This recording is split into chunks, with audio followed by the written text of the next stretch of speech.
Amazing grace, how sweet the sound.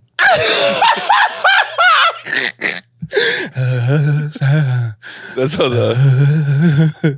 how you put it. That's how white people, when they think they're putting a little seasoning on the, they're just like choking on air. What is up? Callbacks. Danny, don't you do that. That is Danny Sellers, aka bro. Deacon Dan. Yeah, stop playing with us. We outside with it. Yeah, your boys are big depressed, big anxiety vibes. We outside with it. And I am your other co-host. I was talking about you, Sam Salem. Both of us. Yeah. Okay. I'm just introducing my name. Oh, gotcha. Don't you know by now that what are we 25 episodes in? You just say wild stuff and I say hello and welcome. You must not know about me. You must not know about me. Do you think I'm gonna get a record deal off that intro? That's crazy. And he can't hit the note. You just yeah. Hot boy summer, yeah, but it's actually just hot. It's just very hot outside. Jeans were a poor choice. Yeah, that's crazy. You've been jeaning up a lot. Are your legs super pale? I am the palest boy in all of the land, and I don't do shorts in public unless I'm like that's crazy doing the gym or like be out. I'm sure the tip of my meat is probably showing. Okay, why? It's early in the episode, too aggressive. I didn't cuss though. I just said meat. You can say meat on YouTube. Yeah. Sorry. Well, you can say a lot of stuff on YouTube, but no, yeah, you're right, exactly. All right, let's get right off the bat. Yeah. Trademark our favorite intro segment, mental health check. Trademark Danny Sellers, mental health check. Bro, summertime. We're feeling good. We're vibing. My mental health feels like a really trash timeshare. It's like, at least the weather's nice. The boomers ruined it. Yeah, exactly. Yeah, it's in Orlando. You know, the neighbors are loud. The sheets aren't clean, but the weather's perfect. Yeah. That's the vibe right now. That is an incredible, you're just holding on to that one little piece. The pictures are great for Instagram. No one knows it's a bad trip. Oh yeah, it's all about the fake. Pictures are going crazy by the pool, tan. Yeah, I feel that. Yeah, you're doing the. You see this is a long time ago where influencers were renting, like they were paying like $100 to get 15 minutes on a set that looked like a private jet, so they could make it look like they were. Yeah, that's how your mental health is right now. Yeah, I'm fake. I'm fake. Okay, I'm tired of being so authentic. Being authentic is lame these days. Like you can't get rich being authentic. A lot of people, see, I'm about to rant. A lot of podcasters and content creators, you got to be authentic. No, you have to be fake. You do got to be fake to make it in this industry a little bit. Who's been real on podcasts and that's how they really act all the time? No. Sorry. Except us. We're real. Yeah, we're authentic. That's that Midwest boy mentality. Yeah, we're keep it 100. We say thank you all the time. Yes, please. Do you have like an anxiety playlist? Musical. Ooh, anxiety play. Yeah, up-tempo rock. Nah. Just Nickelback? Yeah. Look at this, bro.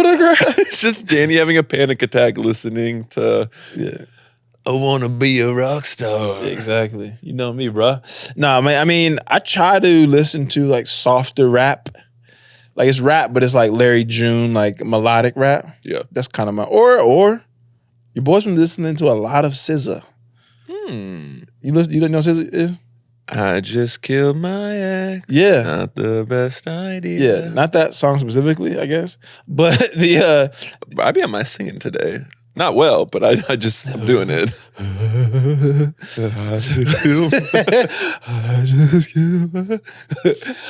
But no, that song Snooze on that same album, SZA Snooze, that's a anthem. The other night, so this is a little behind baseball. When I was editing the podcast, me and Sim were at the Comedy Store.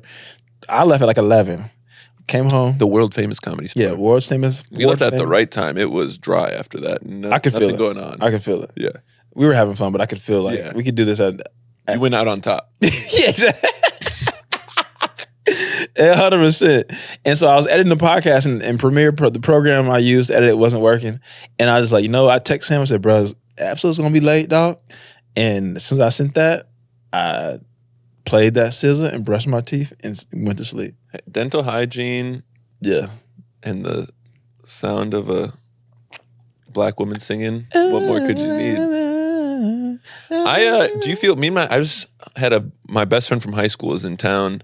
It's always a nice feeling, because you can, when there's just somebody who knows all the weird parts of you or whatever, you're just with them. There's no it doesn't matter if there's awkward silences, they're not awkward, which is always nice. As I'm burping up this Happy Dad. Disgusting. Yeah. Shout out to our proud sponsors. I'm not sure. The Nelk Boys, is this who it's by? Yeah, I don't know. Those guys are weird, so I'm lying, yeah. I don't know about that. This was just free. But we were talking, me and my best friend, Spencer Grimes, shout out. Oh, Spencer. Oh, you talking about Black Spencer? No. Oh, okay. Have you met a friend of mine named Spencer? No, just bits, dog. We're doing bits. Oh, yeah, I forgot what a podcast is. Yeah. Yes, and no, but. Yeah, right. He was just talking about when you hang out with a friend from high school, of course, we put on all the songs from high school that we used to listen to when we were like, Mom, it's not a phase. And it's not a phase sounds way more complicated than listening to songs, but go ahead. Yeah, anyway. It's not a phase. It's just funny how you kind of revert back to we're at 16 again. Yes. And he was like, I just can't. He's like, remember in high school or middle school where every song that you heard, you just were like, this song was written for me. Yeah, bro. And it would just be like some 35-year-old who's going through their second divorce, and you're just 13 with a crush, and you're like, I know exactly how this feels. I vividly remember, this is, I think I was in high school when this came out, or maybe early in high school.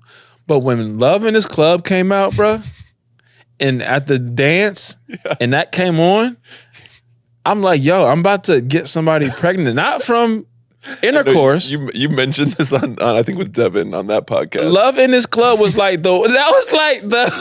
you look connected to that song is hilarious. Bruh, that was the moment. Look, if you see this clip or watch this shit, tell me I'm lying. Love in This Club for a horny 15-year-old was like, yo, I'm outside, bruh.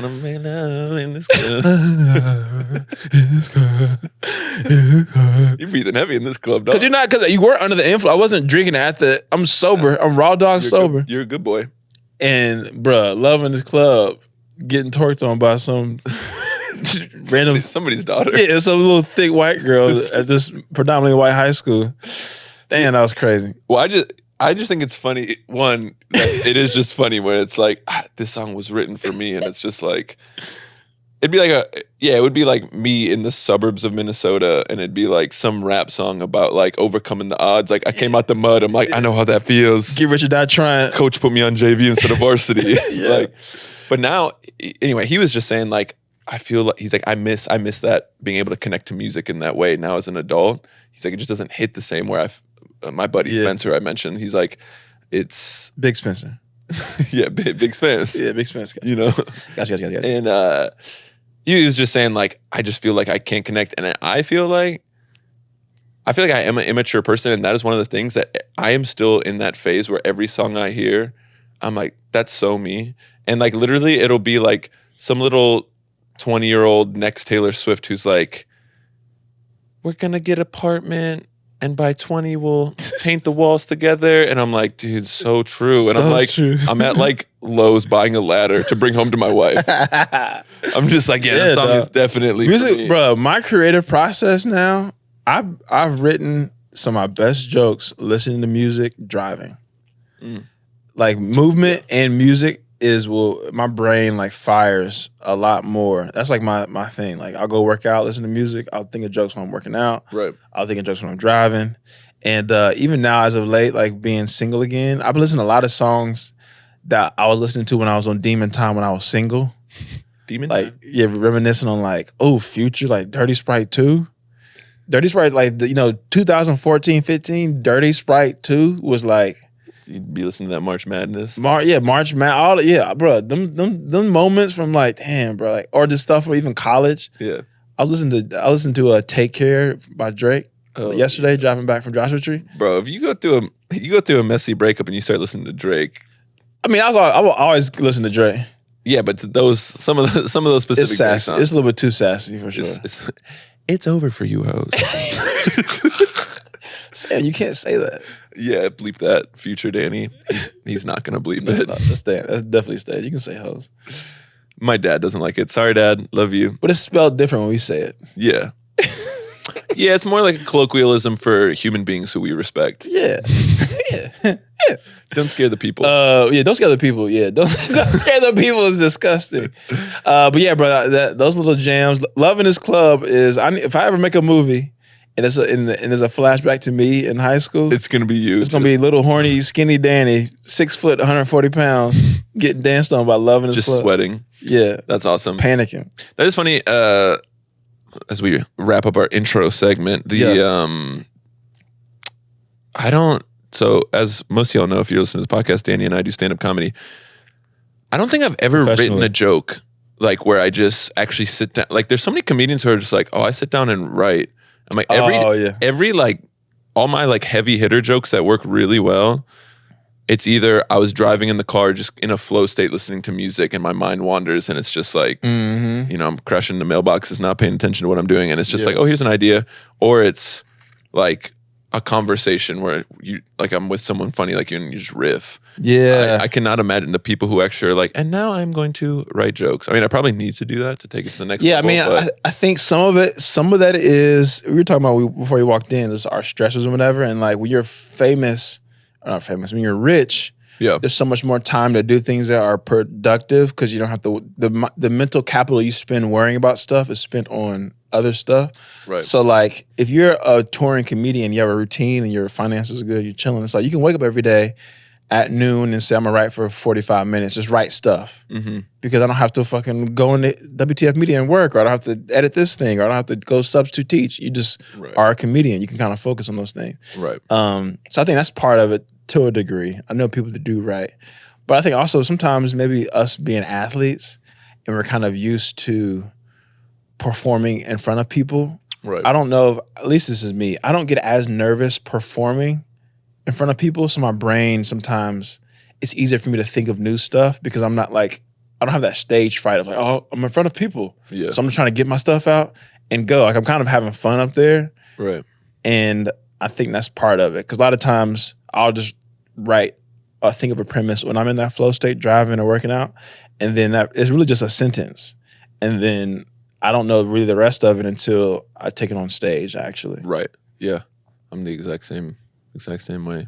You just gotta get in the game. Yeah. And that's when the best stuff comes out. And at a certain point I will like try to like write it out and like really think of it. Yeah, once you actually have it. Yeah, but like the start, I will finalize a joke, but I'm never starting a joke. But also re-listen to a bunch of stuff too. Yeah. Yeah, recording it. And speaking of stand-up comedy, your boy's headlining Flappers Comedy Club. Ooh. Thursday, September 28th, 8 p.m. Headlining Sisyphus Brewing in Minneapolis, October 20th and 21st. Some dates off, King. With former Callbacks guest Eli Leonard. So link in bio at Samuel Sleeves. Yeah. Go buy those tickets. I'm adding more dates. Maybe a New York, maybe a Boston in there, maybe a San Diego in there. And bye. And also, while you're doing that, follow us on Instagram at Callbacks.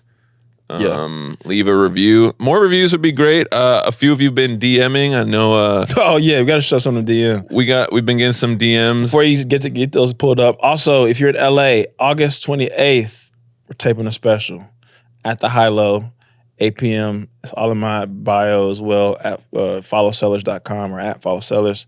We're shooting a special, bro. Pull up on me. It's gonna be a good time. Yeah, Sam will be there too. I'll be opening things up. Yeah. You know how I do. Yeah. And shout out my boy Trey. Not really my boy. I don't know you personally, but he looking like driving the Tesla. He sent the picture of the dashboard. Tessie. Saying I was catching up on your show talking about Iowa while driving in Iowa on Friday. So all the Iowa shout boys. Out Drew, shout out Trey, all our Iowa boys, Midwest boys. Iowa, big Hawkeye gang. Or the Cyclones. Bark noise, bark noise, bark noise. Yeah, big Iowa, get big Hawkeyes. Yeah, stop playing with us. All right, what a beautiful intro.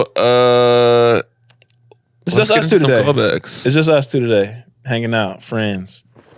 From lovers to friends? No. You just say that. That's not what it is. From friends to enemies? Back to friends again? Yeah, I'm down for that. Yeah. Sam, speak. thought we were gonna do like a little like, oh, okay, cool, we did that intro. Now let's do a regrouping. But we're right into it. No, we're not. This is uncut, raw. No, put $1 in the uncut raw. We're 14 minutes into this recording. We're not. This is uncut, unfiltered, baby. If you're new to the podcast, stop playing with us.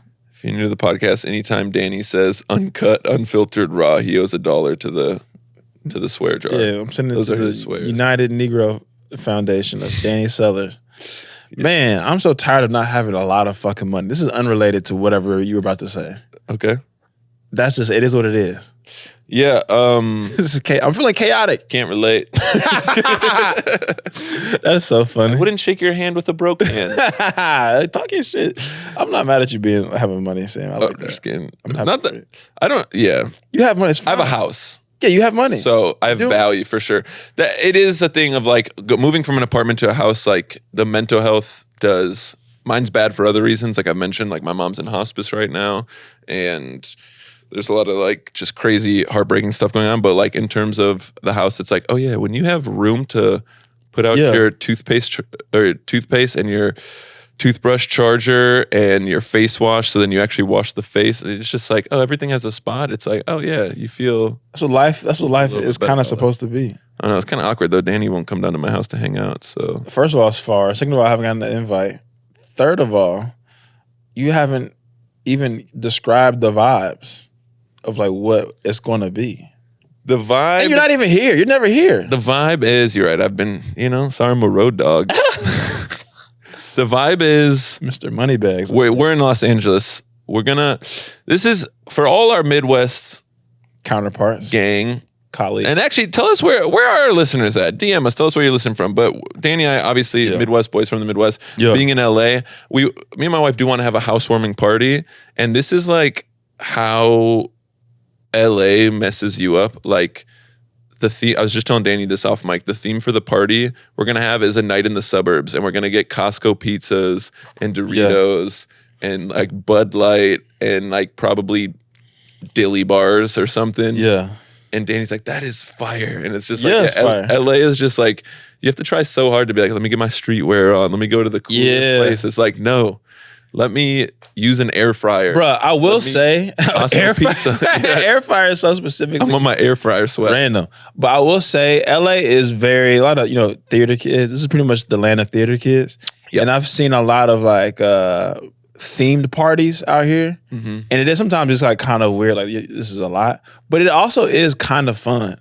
Like this girl I know, another comedian, she had a 2000s themed party, and everybody dressed up like reality stars from the 2000s. That's incredible. Specifically, so it was like a dude had a Next Bus costume, and somebody else had like the Idol, costume from like the American Idol. American Idol, yeah. Flavor Fave costume. So it's like it's a lot of like what the hell, but it is kind of fun because it's just sometimes in LA or any major city, you kind of want to just be able to let your hair down a little bit, because like going to the fancy clubs or the fancy bars is mentally like a lot sometimes. Yeah, it's too much. It feels like it. Like Soho House. You know what Soho House is? Yeah. Where you have to have like a membership and you always see a celebrity there. It's like, and if you even like raise your hands or raise your phone a certain amount above your waist, like no photos. It's like, no, I just want to. Let me eat my Costco pizza. Also, speaking of Flavor Flav in the 2000s. Ugliest black man of all time. Go ahead, sir. Wow, that was Danny saying that. Just to be clear. No, hey, I'm gonna voice over it to you. Back to you. I had a science teacher who was cool just because he was young. The teachers that was like they're just like they're lame as hell, but they're 23 years old. So you're just like they're just like me for real. Yeah, and I'm sorry, that's hilarious. Because every young teacher I've ever had, in retrospect, like they weren't that cool. They were just 25. Yeah. And they could like play basketball with us. Yeah, they literally just like were aware of the TV show you might watch. They knew like one slang word. Yeah. That's funny as shit. That's where I still get that. That's what when I'm in schools, they're like, Mr. How old are you? And they're like, you got a wife? How old are you? I'm like 31. They're like, I thought you were 24. And I'm like, please. Always say that whenever. Yeah. Please let me know that I'm younger. Anyway, young teacher who was not. Also, that's the other thing. I'm not even gonna make fun of people who become teachers because I became one. But for Halloween, is Mr. Trainer. Shout out Maple Grove Junior High, Mr. Trainer. Yeah. White man. Danger Grove, Danger Grove, Murder Grove. Murder Grove. He showed up to school with, he like literally printed a picture of a clock. Yeah. And then like punched a hole and put like paper clips around it. So there's just a big paper clock around his chest, like Flava Flav. And the whole day, because his last name was Mr. Trainer, he just kept saying, I'm train a train. And again, that's crazy. Because he was like 25 years old and we were white boys. And so we're like, that's the coolest he's dude so real for that. He's so world. real for that. This dude is real. Yeah. Could you imagine if he was also like, oh yeah, he was in blackface as well. I forgot to mention that part. He had red lipstick and you know, a lot of problematic things in my hometown that you don't realize, but never a blackface. I mean, I hope so. Never a blackface. I feel like even when, we're not that old to where if it was never, you should have never got confused by wearing blackface. You know what I'm saying? Like, yeah. Like our parents, it was never good, but it was like people did it. But like we still had the internet when we was in high school. If you was rocking blackface, I'll give you the grace of like you had like a sombrero on or something because it's like we still hadn't evolved to that point of like it's not cool. Yeah. But we knew black people. You shouldn't have blackface on as a white person, dude. Or like a Native American headdress. Speaking of like ignorance is bliss, just living in a bubble. I taught at this private high school that was like $30,000 a year to attend. Crazy. Would you ever spend that? If you had the money, would you send your kid to that? No. If I am teaching at the school, $30,000 a year is not worth the education they're getting. I'll tell you that much. Right. I stay one lesson ahead of those kids. Like, yeah. 30,000. No, like I think private schools. I understand if it's like a certain religion or if your kid like it makes sense if like for the kids who get bullied and they need a smaller class size or they have like a learning thing. I do understand it. 100%. But overall, like for the parents who are just like clout chasers or they just like I sent my kid to a private school. It's like it's 9 times out of 10. It's like a waste of money. It's so expensive in California. It's not worth it. Like I would just try to go to like my mom. We never had money like that.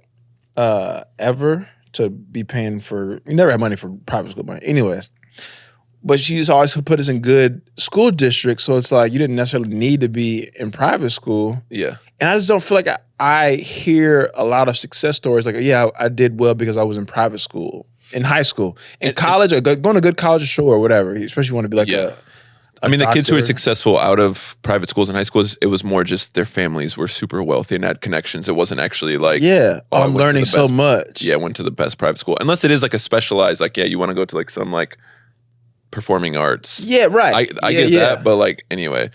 But anyway, so this school, private school, Orange County, which is like a conservative area of California, $30,000 a year. Well, a good kind. And there's a football game, and it's a primarily white school. And, you know, kids love to have themes, and so they have a blackout theme. Oh, God. And this little white girl showed up, and she's like, guys, let's all paint our face for the game. And she's like, I got black face paint. And then she like wore all black and just put black face paint over her whole face. And she walked up, and everyone was horrified. They're like, Kelsey, what are you doing? And she's like, come on, you guys don't have spirit? Why? And they're like, you're doing blackface. And she's like, I'm doing what? And she was just living in a world where she was just like, I'm so excited to support my team, and we're doing a blackout that she put on. I'm like, sis, you better take that off before you're not allowed to get into colleges anymore. All right, because someone's gonna take a picture with a handheld camera. Any place you've been admitted to, you're about to. But that's the thing. Like, she should have known better. But that's the thing where like kids, high school, you should know better. But that's where kids don't. Like my nephew is 5, and he wears these sweatbands, and like he wears different colors sweatbands, and he's a 5-year-old, so he thinks they make him faster because they're sweatbands. He's like, so he calls them his speed. Like if he's wearing the orange one, he's like, I got my orange speed. I got orange speed. Yeah. And he'll put a red one, and he's like, I got red speed. But dude, one time I took him to the park and I wasn't paying attention, and he was wearing his black wristband, and he just started sprinting around shouting, I got black speed. And there's a black family there looking at me. I'm like, I got white guilt. All right, I'm sorry. I did not. You just look at he's like driving a little white Bronco toy. Like, where'd you get this taco toy truck from? Oh, it got black speed. It's like, why'd you pull out a grape juice box? That's kind of crazy. That's kind of crazy. But I got grape Gatorade. That's disgusting. Man, shout out to racism, I guess. not shout out to racism. All right, let's get back to our favorite segment, Save the Date. Since we don't got a no date. guess. No, we don't got a guest. I'm tripping. I'm a half a seltzer in, and I'm boy, smack. seeing straight. Smackington. By the way, I'm not actually getting drunk for all my Christian friends listening. I'm living a holy lifestyle. Holy lifestyle. Okay, the whole lifestyle. Though? This is October 1st, 2002. This was the release 2002 of the Motorola. Oh no, it was not Motorola. It was T-Mobile Sidekick. You remember that phone? Yes. It looked like a Game Boy. Yes. So this is what I want to get a quick. This is the thing that this is my old man take. I'm like, you kids these days. I'm like, it's all smartphone. You either have the iPhone or an Android or a Google. But back in the day, you could really flex. Yeah. Like the kind of the phone that you like had really like. You could show some personality because there's so many different. Do you have a keyboard? Do you have a slide up? I've forgotten how, whatever the term is, diverse the options were for cell phones. Because now I'm talking to this one young lady, and she doesn't have an iPhone. You guys like studying together? Yeah, I'm just doing some homework. A friend of mine. She goes to a different school. You don't know her, guys. Exactly. Yeah, exactly. Rival school, way far away from her, and she doesn't have an iPhone, and it's rattling. Because I have all Apple stuff now. Yeah. And I was late to the game. Like she says she doesn't have an iPhone? No. And then it's like, I was late to the Apple game. Literally, I was the kid that showed up to freshman, sophomore year of college with like big, heavy, loud ass, like Acer laptops that like only the battery life was like an hour and a half. Right. And the screen was cracked. And I think I had an Android until like my junior year of college. Yeah. So I wasn't team Apple all the time, but now I am. I mean, I have the watch, phone, the Apple TV, whatever. It's nice when it all syncs up. Yeah. So when you get text messages, you don't have to always be on your phone all the time. Right. Because you just reply on your laptop and whatever. And that's like probably the biggest thing, because when you have to check your phone a bunch nowadays, you get stuck in like the scrolling because I got a text. Let me just check Instagram. Let me just check. But anyways, back in the day when you could have the Samsungs or the Motorola's and the Sidekicks. I remember I got my first phone late because I don't know, my parents weren't paying for cell phones like that. And my first phone ever was the LG Rumor, which was just, it wasn't a flip phone. It was just like, the numbers and screen, but then out of the back, a full keyboard slid out. Yeah. So I never really knew how to do T9 texting because the first phone I ever had the QWERTY. What year was this? The QWERTY, freshman year of high school, so that would have been like 2008. That wasn't that late. I think I got my first one like probably 7th or 8th grade, and then I think I didn't have one for a hot second, and then I got again. Big in high school, but I feel like so for us, junior high school starts. So like everyone got one in 7th grade, and when everyone gets something in 7th grade, and you get it in 9th grade. Oh yeah, especially like I grew up in a middle class to upper middle class area. It's just like damn, everybody. 6 months when you're 14, 6 months feels like 3 years. Yes, of course. But so I just want to. Do you have what are your top 3 favorite cell phones? Yes. What are your top 3 best cell phones from the 2000s? Okay, so I don't know the exact one, but I had a blue BlackBerry. The Pearl? I don't know. It wasn't a Pearl, but it was similar to the Sidekick where you could flip it up. Oh yeah, and it exposed the keyboard, and it was also touch screen on the actual front-facing joint. Yeah. So I don't remember the exact. I should have researched it. But just all the BlackBerries. Yeah. So in general, the little Pearl and like the little scroll. I had the Pearl too. Freshman year of college, I had the little scroll joint in the middle, and that shit felt like it was like a Rolex. Yeah. Because remember, cell phone cases, like the side joints. Yeah. There's pictures on my Facebook right now. Where he's pointing to his hip where he had the holster, the phone holster. Like I'm an undercover police agent. Like I had because the phone is massive as well. Yeah. Like if you walked around now with that, someone would think I have a gun on me. Yeah. Because it was massive.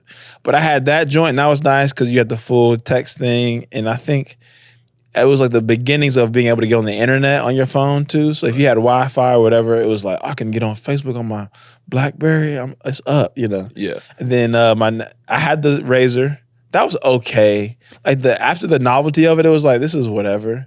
Dog, yeah. The Razor was it.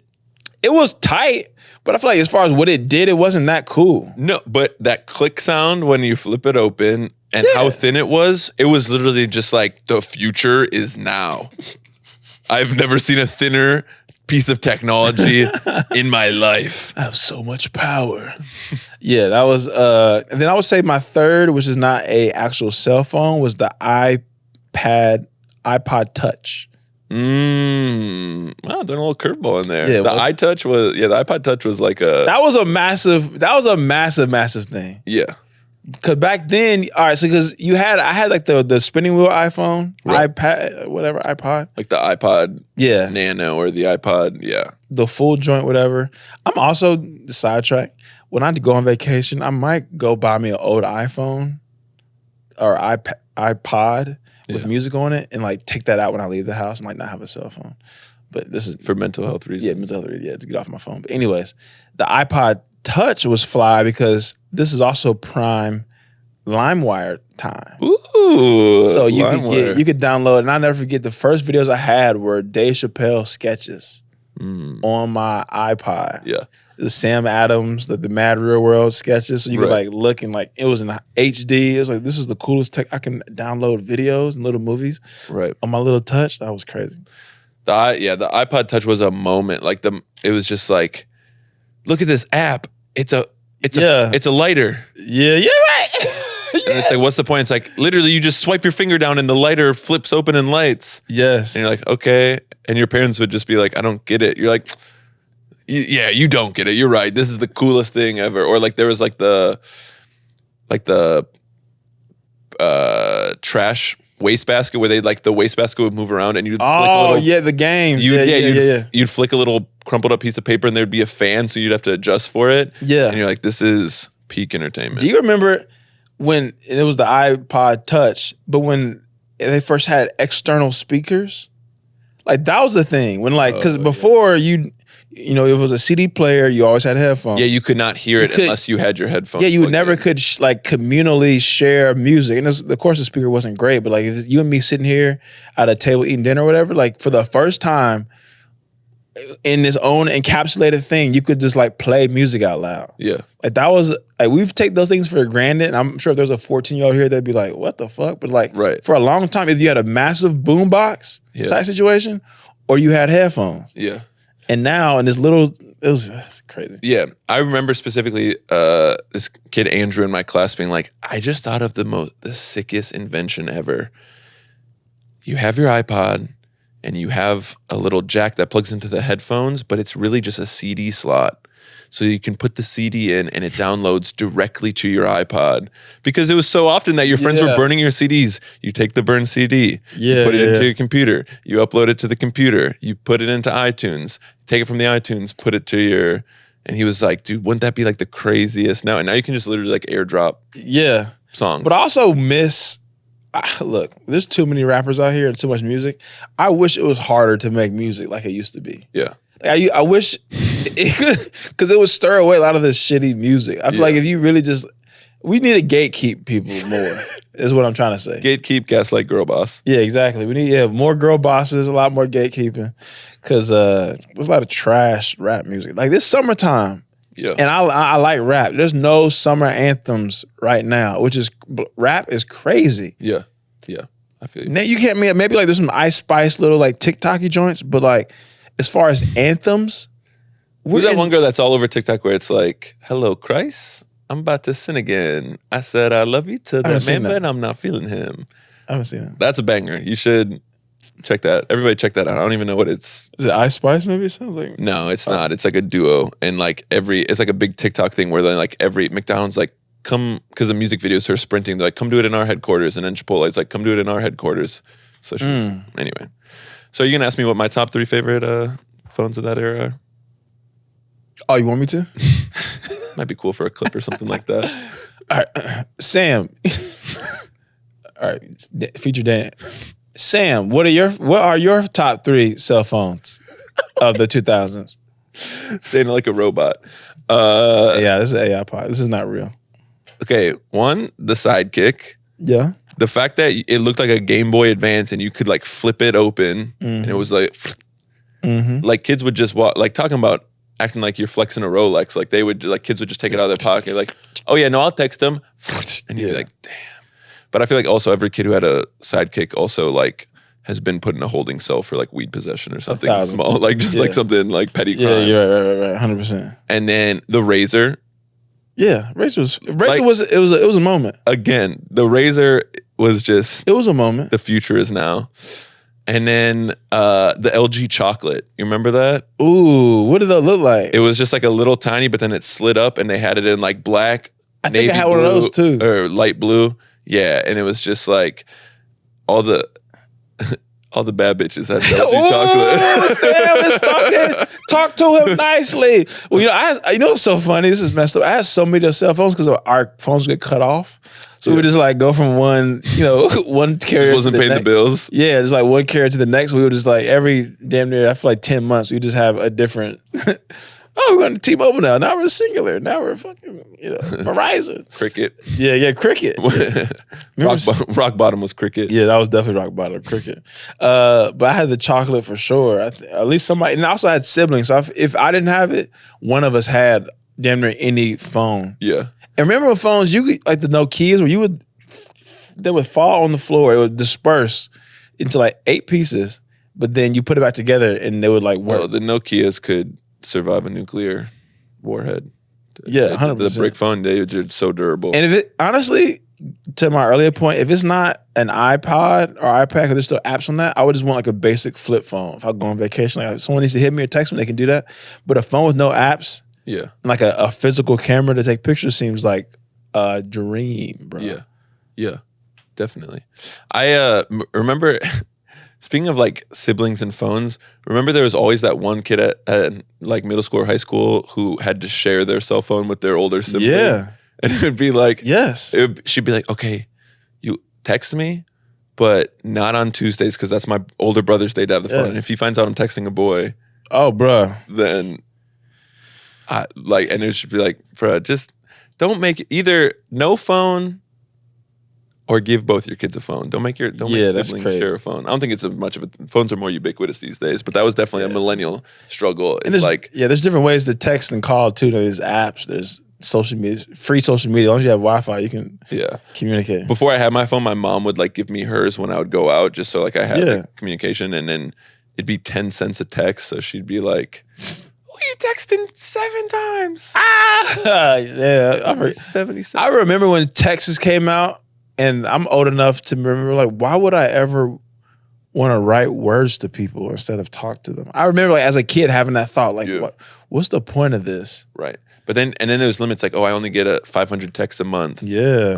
I was always on unlimited, gang. Ooh, privilege. Yeah, you know how it is. I had to wait, but privilege. Do you have any of your, sorry, last thing on the phones, do you have any of your old phones still?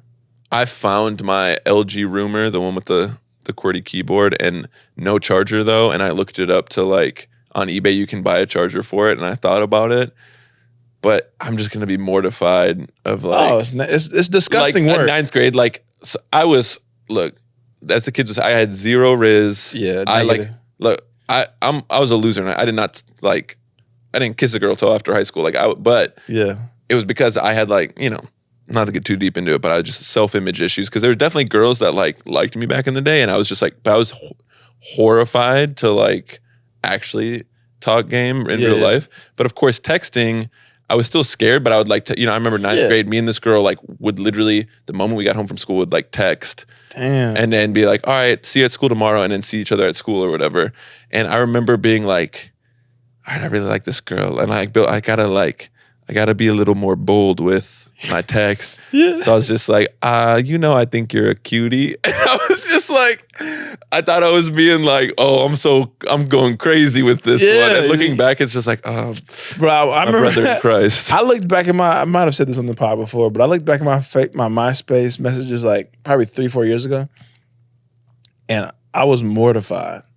The DMs I was sliding, the things I was saying, I'm like, who am I? You have big no hug energy.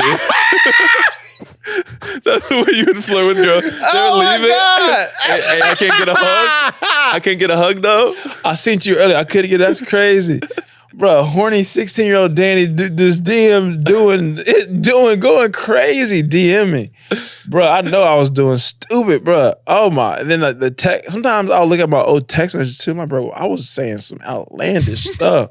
It's like this is 2015. Like what was I doing? 14, bro. Because I messaged a whole lot of that stuff.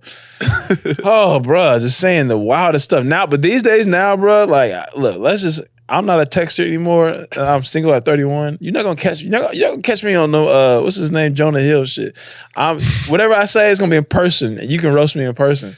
Yeah. You're also not gonna be on Jonah Hill because he was actually just problematic. Yeah, he was being lame. Yeah, he was being lame. Right. You can never talk to a man who isn't me. Yeah, exactly. That was crazy. Is that what he said? I actually never looked at the actual text message. Was it kind of crazy? Jonah Hill, y'all probably know Jonah Hill, famous actor, was dating a professional surfer, and he said to her, "You are not allowed to post any pictures where you're wearing a swimsuit bikini." Yeah. And it's like, she's a professional surfer. Of course, like it's her job to like be surfing and post content about it. And then he was like, you will not talk to any males. You will not hang out with any girls with recent wild pasts. It was all crazy stuff. This is old too, but looking at him and even Kiki Palmer's baby daddy situation, if you like baddies, let the baddies be the baddies. If your wife is fine, your girl's fine, and she was fine when you met her, and she is just not like a nun. Yeah. Let her be fine as hell, especially if you know she's with you and she's not doing anything great. Let her be fine. Let her be fine in public. Let her, you know what I'm saying? If you can't handle the baddie, then don't be with the baddie. Yeah. Let the baddies be baddies. Yeah, don't let a baddie not be a baddie. That's a Danny Sellers t-shirt. That should be the ism right of the week. Let the baddies be baddies. Yeah. Tell that to my wife. Sometimes I just got to be a baddie. Babe, are you going to be a baddie today? That's funny, dude. What were we talking about? Sorry. Oh, you were just talking about the DMs, and it is funny. And honestly, back to like, you remember when Facebook Messenger was a thing? Yeah. Like, I was popping off on Facebook chat, but it's so funny because I was so mortified, and I was like, I'm a redhead with acne. I was just like, no girl would ever view me in this way. I actually one time did look back at my Facebook messages. You was rizzing them up? No, it was just I was so oblivious that like I think in college I had a girlfriend, but like a girlfriend, like, whatever. And it was like we didn't really like each other. Nice. It was a weird, whatever. It was a complicated relationship. But anyway, so on Facebook Messenger, I'm messaging all these girls, legitimately just being like, "What's up with it?" That's my friend. Like, hey, what's going on? What are you doing this weekend? And the messages they're giving me back is like, how is insert name here? Oh, yeah. Like they think like I'm actually trying to slide in their DMs, and that's how oblivious I was. I was just like, DM me. Oh, we're friends. What's going on? And they just thought I was like trying to spit game. I would love to see Sam slide in somebody's DM. I mean, not now, but like just your DM work. Look. The DM, I mean, look, none of us had great DM work is never great for the most part. Look, I am glad I'm out of that game. My wife Lucy she's a baddie who I'll let be a baddie. She's out here thriving, she got us a house.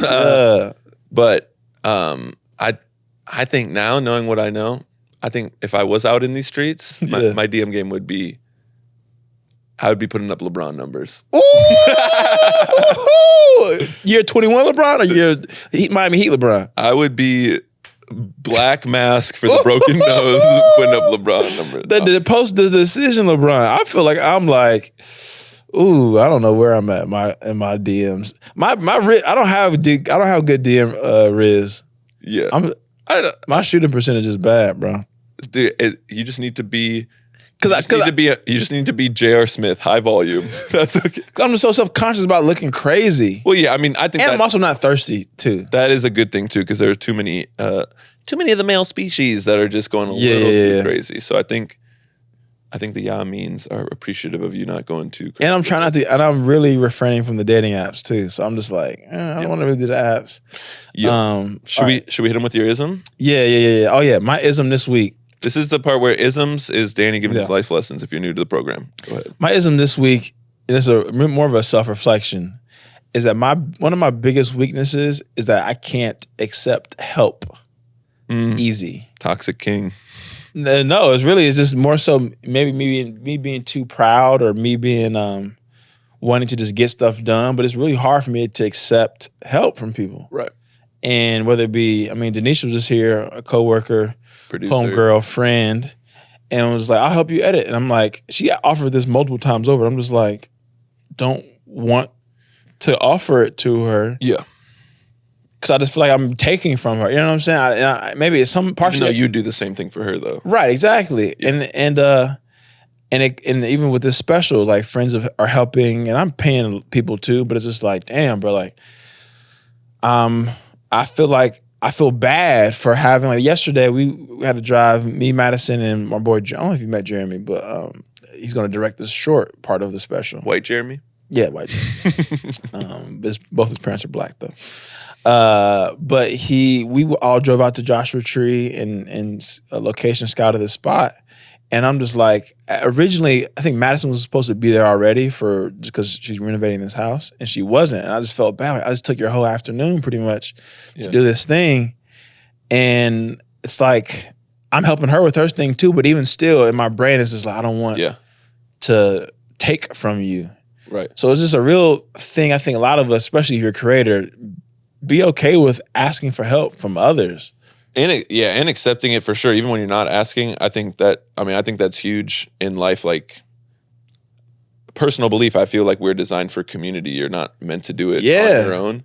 And like my mom being in the hospital right now, like, it's such a severe situation where, like, I have no option to ask people for help. Yeah. But it's like, like my sister was just telling me, like, her HOA wrote her up for having too many weeds in her yard, but she's been flying back home to be with my mom. So, like, what? And some neighbors noticed and were like, hey, can we come over? We'll bring our boys. Like, we have like third grade. We'll just bring our boys over and we'll make it kind of like a party, a weed party. Yeah. And initially it's like, you feel, oh no, don't do that. But it's like, honestly, that's what neighbors are for. I need that. And also if you're that person who never does stuff for yourself and you're always like making people do stuff for you, I mean, grow up. But at the end of the day too, like, people also feel, it's good to feel relationships.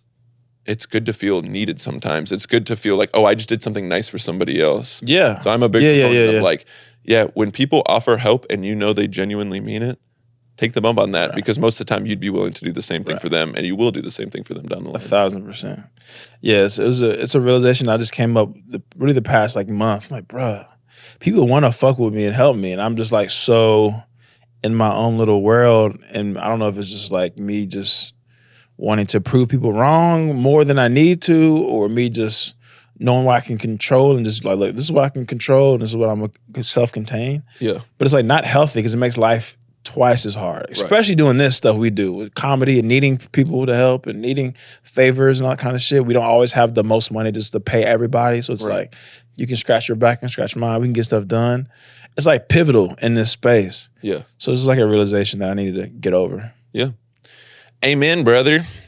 Guys, that was another elite, amazing, incredible episode of Callbacks. High octane. That y'all got to listen to for free. Yeah. And so if you're like, dang, I feel like paying for this, we don't want your money. Just leave a little review. Please. On Spotify. Please. On Apple, on Google, on it, wherever you listen to. Subscribe to the YouTube. Please. Anything else you got to tell the people before we get out of here, Danny? Get home safe.